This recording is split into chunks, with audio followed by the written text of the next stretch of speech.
बिस्मिल्लाहिर्रहमानिर्रहीम। अस्सलाम वालेकुम वरहमतुल्लाहि वबरकातुहू। मैं आसिफ रहमान अलवी आपकी खिदमत में हाजिर हूँ। आज की वीडियो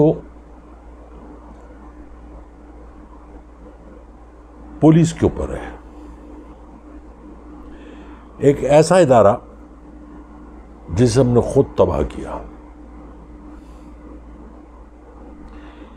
एक मट्टी गारे सीमेंट से बने हुए एक मकान होता है, उसमें लोग आके बसते हैं, वो घर बनता है। उसकी हिफाजत के लिए हम आज जदीद टेक्नोलॉजी में भी बहुत कुछ करते हैं। सीसीटीवी कैमरे लगाते हैं। घर का सरबराह होता है, उस घर के लिए चौकीदार रखता है। इसी तरीके से ये गारे मट्टी और सीमेंट से बनी हुई ऊंची बुलंद तरीन इमारतें, सड़कें, पर्वत, दरिया, समंदर, ये एक मुल्क है। मुल्क के अंदर बसने वाले लोग जो होते हैं वो उसको मुल्क और एक कौम बनते हैं। उसकी सरहदें होती हैं। उन सरहदों की हिफाजत के लिए अफवाज होती है, बहरी होती है, हवाई फौज होती है, एयरफोर्स, बर्री होती है। मुल्क के अंदर लॉ एंड ऑर्डर को मेंटेन करने के लिए पुलिस होती है और इंसाफ देने के लिए अदलिया होती है। इसी तरीके से जो आपके सियासतदान होते हैं, जिनको आप पार्लियामेंटेरियन कहते हैं, वो लेजिस्लेशन करते हैं, कानून बनाते हैं, लेकिन वो कानून अपने लिए नहीं, कौम के लिए बनाना चाहिए। वो अपने लिए बनाते हैं। मेरे कुछ सवालात हैं। जो आदमी कल खड़े होकर सड़क के किनारे किसी ठेले पे, किसी ढाबे पे चने रोटी, दाल रोटी, चावल ये खा रहा होता है खड़े होके, उस वक्त उसको कोई ख़तरा नहीं होता। फिर अचानक कुछ होता है और वो पार्लियामेंट में पहुंच जाता है, फिर उसके बाद उसको सिक्योरिटी की ज़रूरत पड़ जाती है। ऐसा क्यों है? क्योंकि वो जिस मकसद के लिए आता है पार्लियामेंट में कि लेजिस्लेशन करे, अपनी कौम, अपने लोगों के लिए कोई भलाई के कानून बनाए, वो उससे हट के अपने लिए कानून बनाने लगता है और हराम कारियों में मुलव्वस होकर, हराम ज़दियों में मुलव्वस होकर वो हराम खाने लगता है। मैं और पाकिस्तान साथ साथ बड़े हुए। पाकिस्तान बनने के बाद मैं पहली नस्ल हूँ जो इस मुल्क में पैदा हुई।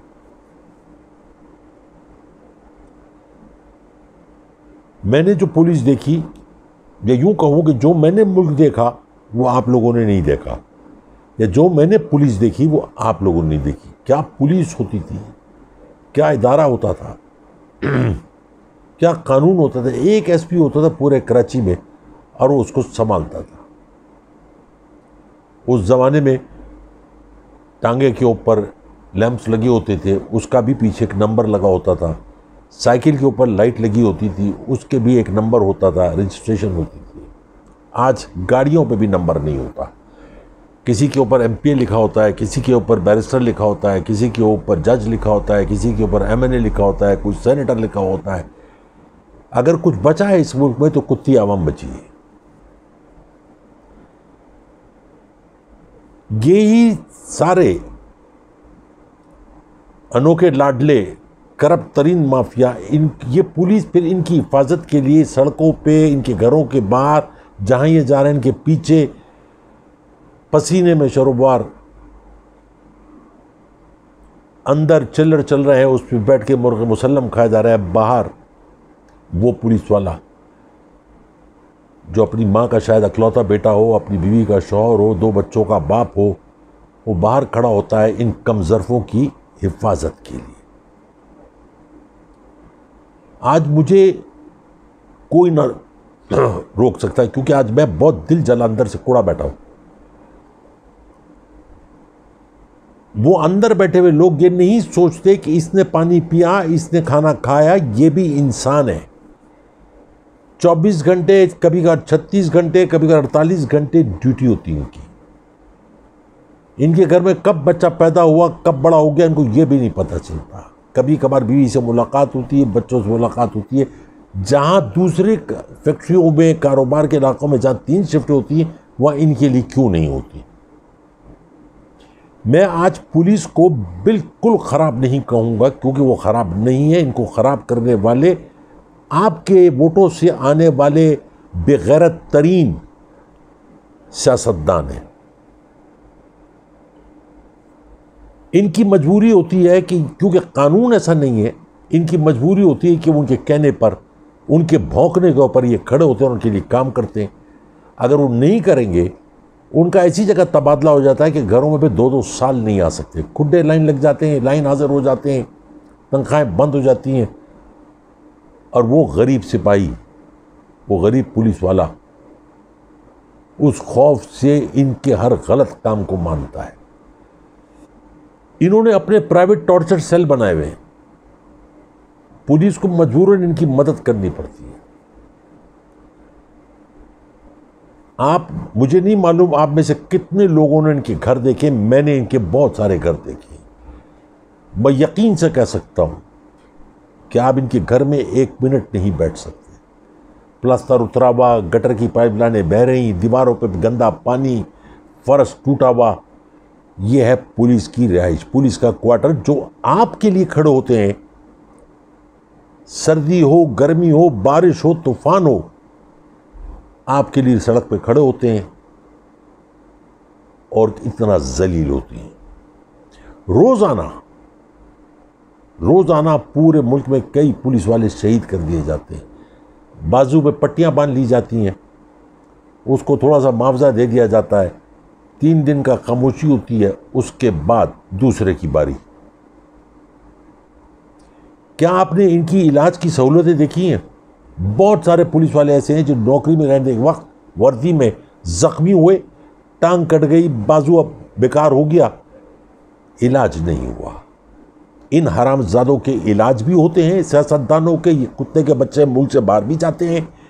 ये हमारे टैक्स के पैसों से सब कुछ होता है, लेकिन जिनका हक है पुलिस वालों का, उनको नहीं मिलता। पार्लियामेंट के अंदर एक कायमा कमेटी है, उसके अंदर इनको अफसरों को, बड़े बड़े अफसरों को बुला के जलील किया जाता है, उनसे माफी मंगवाई जाती है। इनकी औकात क्या है? ये है कौन? तक है कि इनकी औकात नहीं है। और ये उन अफसरान से जो मेहनत करके उस मुकाम तक पहुंचते हैं, उनसे माफिया मंगवाते हैं। और अगर अपने इलाके में अपनी मर्जी का इनको एसएचओ चाहिए, इनको अपनी मर्जी का डीपीओ चाहिए, अपनी मर्जी का एसपी चाहिए, इनको सब चीज़ें अपनी मर्जी का चाहिए। क्यों चाहिए? तुम वहाँ कुछ चकला चला रहे हो, हेरोइन बेच रहे हो, बर्दा फरोशी कर रहे हो, बच्चों के साथ ज्यादा, क्यों चाहिए तुम्हें अपनी मर्जी का? ये सिस्टम कब चेंज होगा, कब? और अगर ये किसी को पकड़ लें तो फिर अदलिया उनको छोड़ देती है। दुश्मनी भी इनकी हो गई, वो बाइज्जत बरी भी हो गए, ये लाइन हाजिर भी हो गए, और ये फिर तिरले मिनते करके, माफिया करके कि हजूर आइंदा किसी को नहीं पकड़ेंगे, चाहे कोई कुछ भी कर ले। मैं बहुत सारे पुलिस वालों को जानता हूं, मेरी नज़र में इनकी बड़ी इज्जत है। मैं अभी आपको कुछ अरसे पुराने वाक़या सुनाता हूं। 2-3 साल पहले मैं एक जगह गया, वहाँ से जब मैं उतर रहा था तो सीढ़ियाँ थी, ना इधर रेलिंग थी ना इधर रेलिंग थी, मेरे हाथ में छड़ी थी, मुझे उतरने में तकलीफ़ हो रही थी। रोड के उस तरफ एक मोबाइल खड़ी हुई थी, उसमें से इंस्पेक्टर उतरता है, रोड क्रॉस करता है, मेरे पास आता है, मुझे अपना हाथ देता है, मुझे उतारता है, सड़क क्रॉस करवाता है, मुझे गाड़ी में बिठाता है। मेरी आंखों में उसमें आंसू थे, और मैंने उसको जितनी दुआएं, मैंने उसको कुछ देना चाहा, उसने नहीं लिया। उसने कहा साहब ये मत दुआएं दे, बस ये हमारा काम है। ये भी पुलिस वाला है, और इसकी ड्यूटी लगती है उस बेगैरत के घर के आगे जो हराम खा खा के, रातों को शराबे पी पी के हमारे लिए नहीं अपने लिए कानून बनाते हैं और इनको जलील करते हैं। कभी किसी ने सोचा इनके बच्चे पढ़ लिख के क्या बनेंगे? सिपाही का बच्चा सिपाही बनेगा। कौन से उनको तालीमी फैसिलिटीज दी जा रही हैं, इलाज की सहूलियत दी जा रही? कुछ नहीं दिया जा रहा। और आप एक्सपेक्ट करते हैं कि वो आपकी हिफाजत करे। क्यों करे? अगर उस चचुंदर की औलाद को पकड़ के पुलिस, निहाल हाशमी की औलाद को पकड़ के पुलिस ले जाती थाने में कि बैठ के बात कर लो, थाने में वो मारते हैं, गिरबान पकड़ते हैं, वर्दी में हाथ डालते हैं, उनका बाप भी आ जाता है, मां भी आ जाती है, एक हंगामा खड़ा कर देते हैं, बड़ी मुश्किलों से उनका पर्चा कटता है, एफआईआर होती है, उनको लॉकअप किया जाता है। और सुबह जब सिटी कोर्ट में उनको पेश किया जाता है तो काले कोट वाले, जिनका काम है लोगों को इंसाफ दिलाना, जो अल्लाह की तरफ से नाइब मुंसिफ हुए, मुंतखब हुए, वो वहां के पुलिस की दहशतगर्दी नहीं चलने देंगे और उसकी जमानत। और वो जज, मैं दुआ करता हूं कि किसी दिन उसके घर में कोई वारदात हो और फिर वो इस पुलिस के पीछे पड़े और वो जज 20,000 रुपए के मुचलके पे उन बेगैरतों को, गटर की गलाजत को वो छोड़ देता है।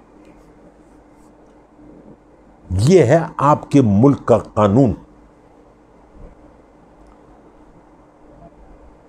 ये है यहां का इंसाफ, ये है हमारे पुलिस वालों की औकात, जिनको मैं तो सलूट करता हूं, मैं तो उनको सलाम करता हूं, उनकी इज्जत करता हूं, पूरे पाकिस्तान की पुलिस को।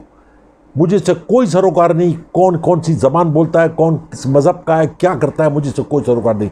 मुझे इस बात से सरोकार है कि ये हमारे लिए सड़कों पे खड़े होते हैं, बूंद दिए जाते हैं,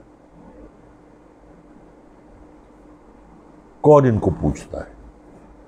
आप, मैं नहीं पूछते। एक बदकिरदार सेनेटर, जैसे मैं क्या नाम लूं, बहुत सारे सेनेटर हैं, पुलिस वालों को थप्पड़ मारते हैं, टीवी पे आता है और वो बाइज्जत रहता है, वो बेचारा। अब अगर वो असला उठा के इनको ना भूने तो क्या करे? किस लिए पहनी जाती वर्दी? जलील होने के लिए, रुसवा होने के लिए, इनके हाथों कुत्ता होने के लिए। यह है हमारे मुल्क में पुलिस का हाल।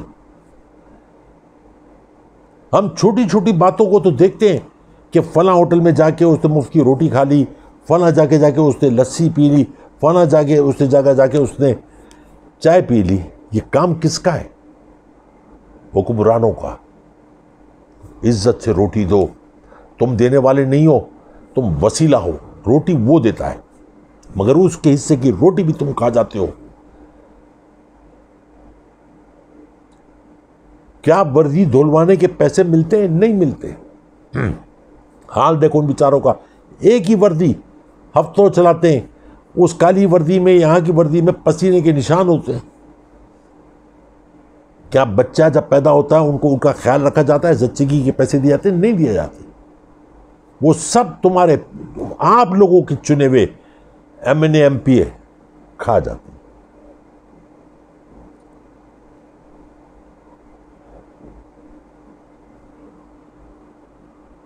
किसी को बुरा कहने से पहले हमने ये सोचा कि ये क्यों करता है? जो कुछ नहीं करता, एसी वाले कमरे में बैठ के, उसके आगे मोबाइल, उसके पीछे मोबाइल, उसको तनख्वाह मिलती है, उसको पर्क्स मिलते हैं, और वो हरामजादा बैठ के कुछ भी नहीं करता। वो सिर्फ भाषण देता है, बकवास करता है, टॉक शो में आके भौंकता है और फिर चला जाता है और कहता है हम सियासतदान, और कोई ये भी कहता है कि हम हुक्मरान खानदान। ना तुम सियासतदान हो, ना तुम हुक्मरान खानदान हो, जो इन गरीबों का, जो इन मुहाफिजों की इज्जत नहीं कर सके, जो इनकी हिफाजत ना कर सके, जो तुम्हारे लिए जलील हो रहे हैं, तुम इंसान कहलाने के लायक भी नहीं हो।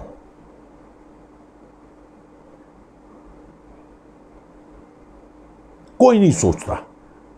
दुनिया के किसी मुल्क में को हाथ तो डाले वर्दी के ऊपर, हमारे यहां तो बेचारे सड़क पे पिट रहे होते हैं, कुछ भी नहीं होता। किसको 5 साल की, 8 साल की, 10 साल की सजा हुई है? किसी को नहीं हुई। 2 दिन की नहीं हुई। सड़क पे, बीच रोड के ऊपर दिन दिहाड़े लैंड क्रूजर से कुचला जाता है, वीडियो में नजर आता है। मगर वो क्योंकि एक गरीब कुत्ता है, इंसान नहीं है, उसको इंसाफ नहीं मिलता, वो अचक जाई बाइज्जत बरी हो जाता है। उस अदालत की नज़र में वो बाइज्जत है, वो मरने वाला बेगैरत है, रोड के बीच में क्यों खड़ा हुआ था। उसके बच्चों का कसूर है कि उस हरामजादे उस घर में क्यों पैदा हुए। उस उल्लू की पट्टी का बीवी का कसूर है कि उसने इस कुत्ते से शादी क्यों की जो रोड के बीच में खड़े होकर अपनी जान दे दे। मगर तुम लोग कुछ नहीं करना। इन सब कुत्तों को बाइज्जत बरी करो। उस वक्त का इंतजार कर रहा हो जब क्राइम तुम्हारे घर के अंदर घुसे, तुम्हारी बहू बेटियों पर इज्जत में हाथ डाले, फिर चीखोगे चिल्लाओगे हाय मर गए हम लोग। पुलिस कुछ नहीं करती, कैसे करेगी। सिंध में पुलिस है ही नहीं। 8 करोड़ क्रिमिनल्स को जेलों से निकाल के, इधर से निकाल के, उधर से निकाल के भर्ती किया हुआ, और जो काम करने वाले लोग हैं उनकी हालत भी जाके देख लो आप। मैं एक दिन वीडियो बनाऊंगा कि जेलों के अंदर क्या होता है, कि मुझे मालूम है जेलों में क्या होता है।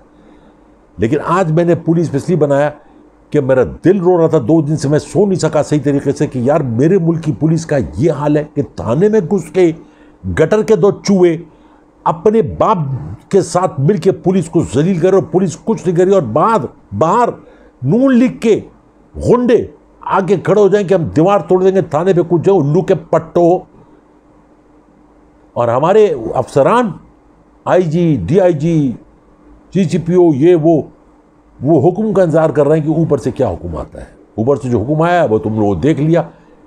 जलील वो सिपाही, वो पुलिस वाले जलील नहीं हुआ है, जलील आईजी हुआ है, जलील डीआईजी हुआ है, जलील सीसीपीओ एसएसपी हुआ है, डीपीओ हुआ है, उस इलाके का एमएनए एमपी हुए, सिंध का चीफ मिनिस्टर जलील हुआ।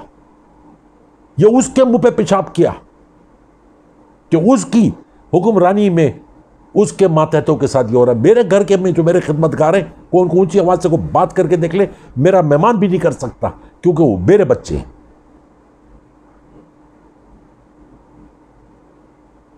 आप लोग अपने आप को हुक्मरान कहते हो, मैं आप लोगों को चकले चराने वाला कहता हूं, कफन चोर कहता हूं, कब्रिस्तान बेचने वाला कहता हूं, कोठे आबाद करने वाला कहता हूं।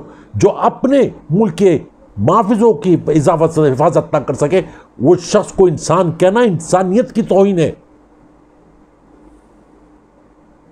धूप में खड़े रहते हैं, सख्त गर्मी में, सख्त सर्दी में खड़े रहते हैं, बारिश पे पैरों भीगे होते हैं, आधे आधे जैसे उनके भीगे होते हैं, बाल बच्चों का उनको पता नहीं होता क्या हो रहा है। तुम्हारे लिए खड़े होते हैं, हमारे लिए खड़े होते हैं। हम सब कसूरवार हैं इसमें। हमने आज तक आवाज नहीं उठाई कि हमारी पुलिस को इंसान समझो।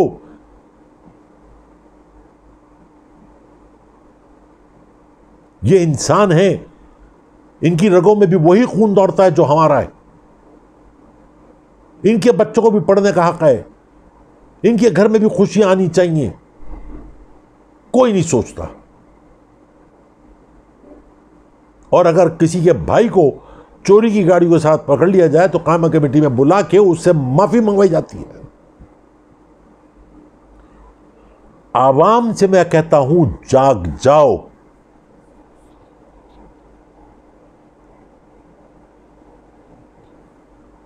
इससे पहले कि हमेशा के लिए सुला दिए जाओ।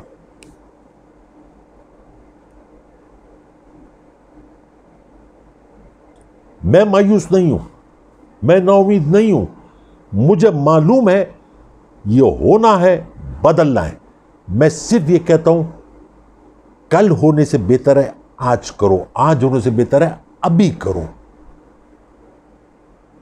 वो हरामजादा निहाल हाशमी जो कल तकरीर कर रहा था, कह रहा था, जजों को कह रहा था कि हम तुम्हारे लिए जमीन तंग कर देंगे, आज जो थाने में घुस के पुलिस वालों को मार रहा है, ये जजों के लिए भी लामे फिक्रिया कि उसको जेल से जमानत देकर छोड़ दिया, बाहर निकाल दिया।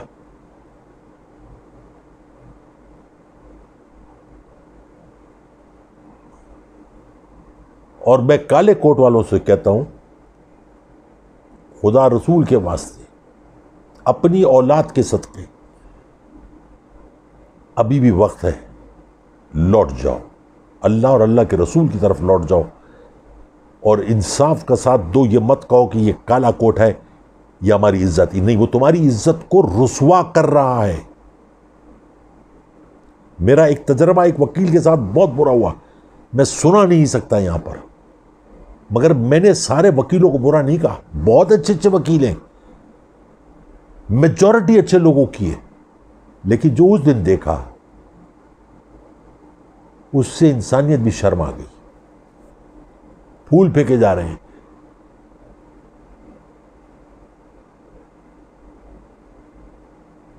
इन लोगों को इबरतनाक सजाएं मिलनी चाहिए।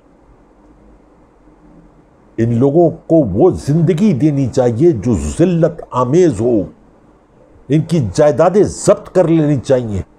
2-4 को सजा देंगे, कौम जाग जाएगी, इंसाफ शुरू हो जाएगा, लोग गुनाह से, जुर्म से डरेंगे। मैं बोल ही सकता हूं ना, बोलूंगा, मगर सोचें, क्या हम इनको इनके जिंदगी का जो हक है वो दे रहे हैं? क्या हम इनको वो दे रहे हैं जिसके ये हकदार हैं? क्या हम इनको इतनी इज्जत देते हैं? मैं उस गर्मियां थी, किसी काम से मैं हफीज सेंटर गया, रास्ते में 2-3 जगह ने पुलिस वालों को खड़े देखा, सख्त गर्मी में पसीना बह रहा है, पसीना पोंछ रहे हैं। वापसी मैंने 8-10 बोतलें ली पानी की, उनको दी। आप यकीन मानेंगे उन्होंने जो दुआएं दी मुझको। ये काम हुक्मरानों का है, आवाम का भी है, फर्ज है। अगर रास्ते में 2-4 बोतलें अगर किसी को दे देंगे पानी की, कोई गरीब नहीं होगा, कोई मुफलिस नहीं होगा, कोई कंगला नहीं होगा, बल्कि अपने रिस्क में बरकत करेगा 70 गुना ज्यादा। मगर थोड़ी तो इज्जत दो इनको। मैं खान साहब आपसे रिक्वेस्ट करता हूं, बहुत गलत हो रहा है आपके दौर में भी। इंसाफ देने के लिए कड़वा घूंट पीना पड़ता है, चाहे अपने भाई की भी कुर्बानी देनी पड़ जाए। एक FIA के इंस्पेक्टर के साथ जो हो रहा है आसिफ इकबाल के साथ, वो शर्मनाक है, जिल्लत आमेज है, और वो सिर्फ आपकी एक मिनिस्टर की वजह से हो रहा है जो आपकी लुटिया को लेके डुबो देगी। इस पर गौर कीजिए इससे पहले कि लोग आप पर उंगलियां उठाएं। अभी नहीं उठ रही, उठ जाएंगी। आसिफ इकबाल को इंसाफ दें और उसको वापस बाइज्जत तरीके से उस मुकाम पे पहुंचाएं कि दूसरों को भी हो कि नहीं, ये नया पाकिस्तान है, यहां पे हम और हमारी इज्जतें दोनों महफूज हैं। हमें काम करना है। लेकिन आपके मिनिस्टर, आपके लोग, वो भी बहती गंगा में हाथ धो रहे हैं। संभालें इसको। आज के लिए इतना ही। अब मैं बच्चों से मुखातिब हूं।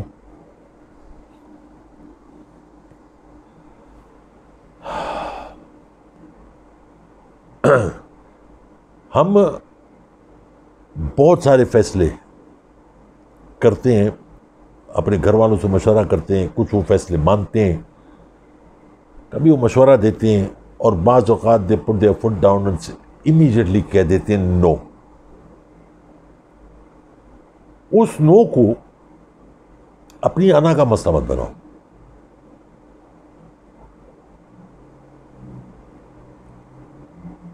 उस नो को अपनी जद्दोजहद,